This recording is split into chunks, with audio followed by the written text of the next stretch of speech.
میں یہ آپ کو میسج دینا چاہتا ہوں کہ اگر آپ چینج لانا چاہتے ہیں تو اندر ایک ڈیزائر پیدا کرنی ہوگی۔ یہ آیت سے سیکھیں کہ جب تک ایک قوم خود نہیں چاہتی کچھ تبدیل نہیں ہوتا ہے۔ اللہ تعالیٰ کا بھی یہی اصول ہے۔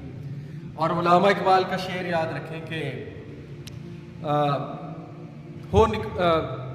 قرآن کے بارے میں ہے کہ میرے ذہن سے ایک دم شعر نکل گیا، لیکن اس کا کانٹیکسٹ میں آپ کو بتا دیتا ہوں کہ جب ہم نے قرآن کو ترک کر دیا، اپنے اسلاف کے اسلوب کو ترک کر دیا، تو پھر ذلت ہمارا مقدر بنے گی۔ یعنی ہم پھر گئے اسلاف کے طریقوں سے، اور انہوں نے شکایت کی نا شکوہ میں کہ المیہ تو یہ ہے کہ کافر کو ملے حور و قصور اور فقط مسلمان کو بیچارہ وعدہ حور، کہ مسلمان کو صرف وعدہ حور ہے اور کافر کو حور و قصور یعنی دولت، مال، ترقی ملی جا رہی ہے۔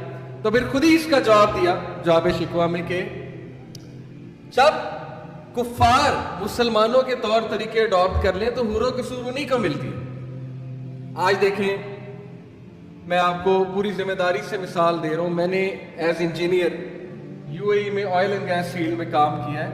یقین کریں گورے سچ بولتے ہیں، ان کے سامنے کانسیپٹ ہی نہیں ہے جھوٹ کا۔ کئی مثالیں ہیں میرے سامنے، وہ جب بزنس کرتے ہیں سچ بولتے ہیں۔ ترقی کی وجہ کچھ تو ہے نا، جو مرضی ہم کہتے رہے کافر ہیں یہ ہے وہ ہے، لیکن ترقی کی وجہ وہی طریقے اپنائیں، سچ بولنا ہے، ڈیلنگ میں جھوٹ نہیں بولنا ہے، محنت کرنی ہے، احسان سے کام کرنا ہے، پنکچویلٹی شو کرنی ہے، رزق حلال کی وہاں پہ بہت قدر ہے۔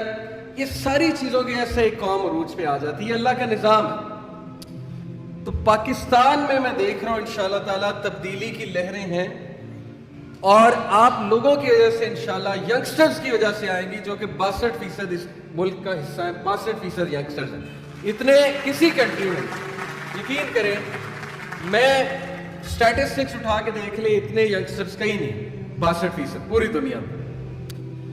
اور جو لوگ یہ کہتے ہیں ہمارے کرنے سے کیا ہو جائے گا، تو وہ اصحاب کہف کی مثال یاد رکھیں۔ قرآن میں سٹوریاں نہیں ہیں، مثالیں ہیں ہماری عقل کے لیے کہ عقل پکڑو، عبرت پکڑو ان مثالوں سے۔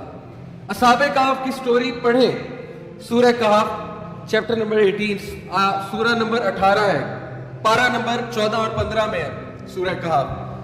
اصحاب کہف 7 لوگ تھے، 7 لوگ، پورے روم کو وقتہ ڈال دیا تھا انہوں نے جب بادشاہ کے سامنے اعلان کیا کہ بھئی ہم تمہاری کرپشن نہیں مانتے، ہمارا رب اللہ ہے اور ہم اسی کی عبادت کریں گے۔ اور وہ 7 لوگوں نے غار میں جا کے پناہ لی، اور اللہ تعالیٰ نے 309 سال انہیں سلایا، اور اس کے بعد جب اٹھے تو سارا روم مسلمان ہو چکا تھا۔ تاریخ گواہ اس بات کی۔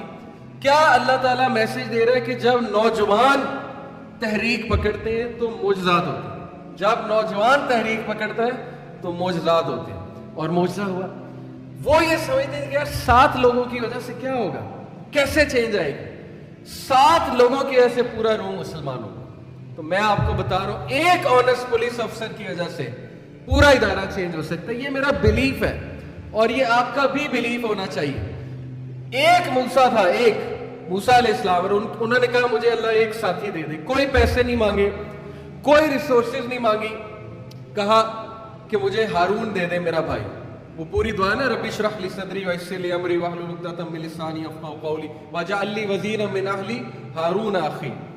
اے اللہ مجھے ایک ساتھی دے دے، ہارون دے دے۔ 2 بندوں نے فرعونیت گرا دی، 2 بندوں۔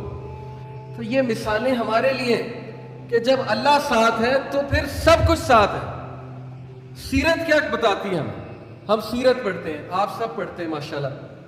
سیرت کیا بتاتی ہے کہ کوئی سازش نہیں چھوڑی انہوں نے ہمارے نبی کے خلاف، ایک سازش کر کے دیکھ لی، ان کو نعوذ باللہ کہا جی مجنون ہے، شاعر ہے، کاہن ہے، پروپیگنڈا کر لیا۔ مکہ سے جو ہے وہ کہہ دیا کہ جاؤ، ہجرت کرا دی، لیکن اینڈ میں کامیاب کون ہے؟ کون گھٹنوں میں آ کر بیٹھ رہا ہے؟ ابو سفیان۔ بعد میں ماشاءاللہ مسلمان ہو گئے ابو سفیان رضی اللہ عنہ۔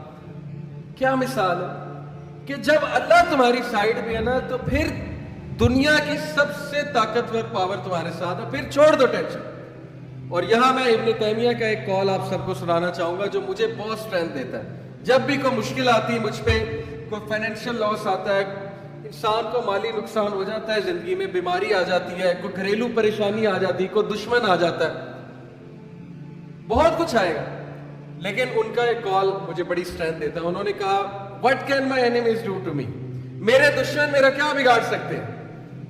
Where ever I go I carry my Jinnah with می, جہاں بھی میں جاتا ہوں اپنی جنت ساتھ لے جاتا ہوں. کہتے ہیں اگر وہ مجھے ملک سے نکالتے ہیں, جلا وطن کرتے ہیں, تو یہ میرے لیے سیر و سیاحت ہے اور میں اللہ تعالیٰ کی جو ہے وہ زمین دیکھوں گا. اگر وہ مجھے جیل میں بند کرتے ہیں تو یہ میرے لیے سولیٹیوڈ ہے, اکیلا پن ہے, جہاں بیٹھ کر میں اللہ اللہ کروں گا, ذکر کروں گا, اللہ کے قریب ہوں گا. اور اگر وہ مجھے مار دیتے ہیں تو میں شہید ہوں گا اور سیدھا اللہ سے ملوں گا, جنت جاؤں گا. تو میرا بگاڑ کہہ سکتے ہیں میرے دشمن. ایسی قوم کو کوئی نہیں ہرا سکتا, یقین کریں. ایسے انسان کو کوئی مات نہیں دے سکتا جو اپنی جنت ساتھ رکھتا ہے ہر وقت. تو یہ کانسیپٹ بھائیوں یقین کریں, جو فلسفہ زندگی کا اللہ نے آپ کو دے دیا ہے نا مسلمان ہونے کے ناطے, اور جو فلسفہ ہمارے نبی نے ہمیں دے دیا, یقین کریں اس کو تھام کے اگر آپ چلیں گے ساری عمر, تو انشاءاللہ زندگی میں بھی عزتیں ہیں اور آخرت میں بھی بہت عزتیں ہیں. اور ایسے ایسے اللہ تعالیٰ آپ کو دے گا. اللہ سورہ طلاق میں کہتا ہے وَمَن يَتَّقِ اللَّهَ يَجْعَل لَّهُ مَخْرَجًا, آیت نمبر 2. جو کوئی بھی اللہ کا تقوی اختیار کرے گا اللہ اسے ہر مشکل سے نکال لے گا, اور اللہ اسے وہاں سے دے گا کہ اس کا گمان بھی نہیں جا سکتا. اور بے شک اللہ تعالیٰ تمام معاملات پر قادر ہے.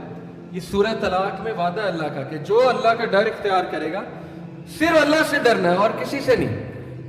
یہ جو بھی گورنمنٹ بیٹھی ہے اچھی بات ہے, اچھی ہے تو بہت اچھی بات ہے. جو بھی اوپر بیٹھا ہے ترقی دینے والی ذات اللہ ہے, یہ ہمیشہ آپ کا بیلیف ہونا چاہیے. اوپر لانے والی ذات اللہ ہے, اسباب اللہ بناتا ہے, عزتیں اللہ دیتا ہے. جو کوئی بھی اللہ تعالیٰ کو اپنے ساتھ کر لے گا تو پھر یجعل اللہ مخرجا, اللہ تعالیٰ اس کو ہر مشکل اور مصیبت سے نکالتا ہے, اور اللہ اسے وہاں سے دیتا ہے کہ اس کا گمان بھی نہیں جاتا.